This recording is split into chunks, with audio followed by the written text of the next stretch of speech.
আসসালামু আলাইকুম। কেমন আছো বন্ধুরা? আশা করি সবাই ভালো আছো। আজকে তোমাদের মাঝে এক নতুন গল্প নিয়ে হাজির হয়েছি। তো আর দেরি কিসের, গল্প শুরু করা যাক। এক হিমশীতল অন্ধকার রাতে, যখন চাঁদ মেঘের আড়ালে লুকানো ছিল, রনি আর তার তিন বন্ধু অর্ক, তিয়াশা আর রাহুল সিদ্ধান্ত নিল তারা শহরের সবচেয়ে পুরনো এবং পরিত্যক্ত বাড়িটা দেখতে যাবে। বাড়িটা অনেক বছর ধরে জন্মাঙ্গশূন্য ছিল, আর তার চারপাশে ঘিরে ছিল এক রহস্যময় নীরবতা। লোকে বলতো ওই বাড়িতে নাকি একাকী এক বৃদ্ধ মহিলা বাস করতেন, যিনি বহু বছর আগে সেখানেই মারা গিয়েছিলেন, আর তার অতৃপ্ত আত্মা আজও নাকি সেখানেই ঘুরে বেড়ায়। বন্ধুরা সবাই মিলে যখন বাড়ির গেটের কাছে পৌঁছালো, একটা অদ্ভুত ঠান্ডা হাওয়া তাদের গা ছুঁয়ে গেল, যেন অদৃশ্য কোনো শক্তি তাদের স্বাগত জানাচ্ছে। গেটটা জং ধরা এবং কর্কশ শব্দ করে খুলে গেল, আর তারা ভেতরে প্রবেশ করল। বাড়ির উঠোনটা আগাছায় ভরা ছিল, আর শুকনো লতাপাতা যেন দীর্ঘদিনের পুরনো কোনো গল্পের সাক্ষী হয়ে দাঁড়িয়েছিল। তারা টর্চের আলো জেলে ভেতরে প্রবেশ করল। বাড়ির ভেতরটা ছিল আরও অন্ধকারাচ্ছন্ন এবং ভুতুরে। ভাঙা আসবাবপত্র, ধুলোর আস্তরণ আর মাকড়সার জাল সবকিছুকে যেন আরও ভয়াবহ করে তুলেছিল। হঠাৎ তিয়াশা চাপা সরে বলল, তোমরা কিছু শুনছ? সবাই কান খাড়া করল। একটা ফিসফিসানি শব্দ, যা বাতাসের সাথে মিশে আসছে বলে মনে হচ্ছিল, তাদের কানের কাছে এসে মিলিয়ে গেল। রাহুল, যে নিজেকে বেশ সাহসী মনে করত, সে হাসার চেষ্টা করে বলল, এটা শুধু বাতাসের শব্দ।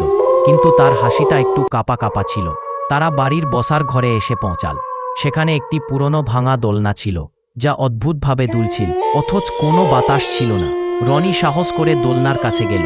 তার টর্চের আলোয় সে দেখতে পেল দোলনার ওপর ধুলোর আস্তরণে যেন একটি ছোট শিশুর হাতের ছাপ। সবাই ভয়ে জমে গেল। অর্ক ফিসফিস করে বলল, চলো এখান থেকে যাই, আমার ভালো লাগছে না। কিন্তু তৎক্ষণে অনেক দেরি হয়ে গেছে। হঠাৎ করে একটা বিকট শব্দে বাড়ির সদর দরজা বন্ধ হয়ে গেল। তারা সবাই একসাথে দরজার দিকে দৌড়ে গেল, কিন্তু দরজাটা এমনভাবে আটকে ছিল যেন ভেতর থেকে কেউ তা ধরে রেখেছে। টর্চের আলো কাঁপছিল, আর তাদের হৃৎপিণ্ড দ্রুত গতিতে স্পন্দিত হচ্ছিল। অন্ধকারের মধ্যে তারা শুনতে পেল কেউ যেন তাদের পেছনে হাসছে। একটা শীতল অনুভূতি তাদের শরীর দিয়ে বয়ে গেল। তারা পিছন ফিরে দেখল একটি ছায়ামূর্তি, অস্পষ্ট এবং ধূসর, তাদের দিকে এগিয়ে আসছে। ছায়ামূর্তির চোখগুলো লাল টকটকতে ছিল, আর তার হাসিটা ছিল বিভীষিকাময়। রনি আর তার বন্ধুরা চিৎকার করতে শুরু করল। তারা দিকবিদিক জ্ঞানশূন্য হয়ে দৌড়াতে লাগল। সিঁড়ির রেলিং ধরে তারা দোতলায় উঠল। দোতলার একটা ঘরে তারা দেখতে পেল একটি পুরনো আয়না। আয়নার সামনে দাঁড়িয়ে ছিল সেই বৃদ্ধ মহিলার প্রেতাত্মা। তার পরনে ছিল একটি সাদা শাড়ি, চুলগুলো ছিল এলোমেলো, আর তার চোখগুলো ছিল মৃত্যু এবং শূন্য। প্রেতাত্মা তাদের দিকে তাকিয়ে বিভৎসভাবে হাসল। তিয়াশা ভয়ে জ্ঞান হারাল।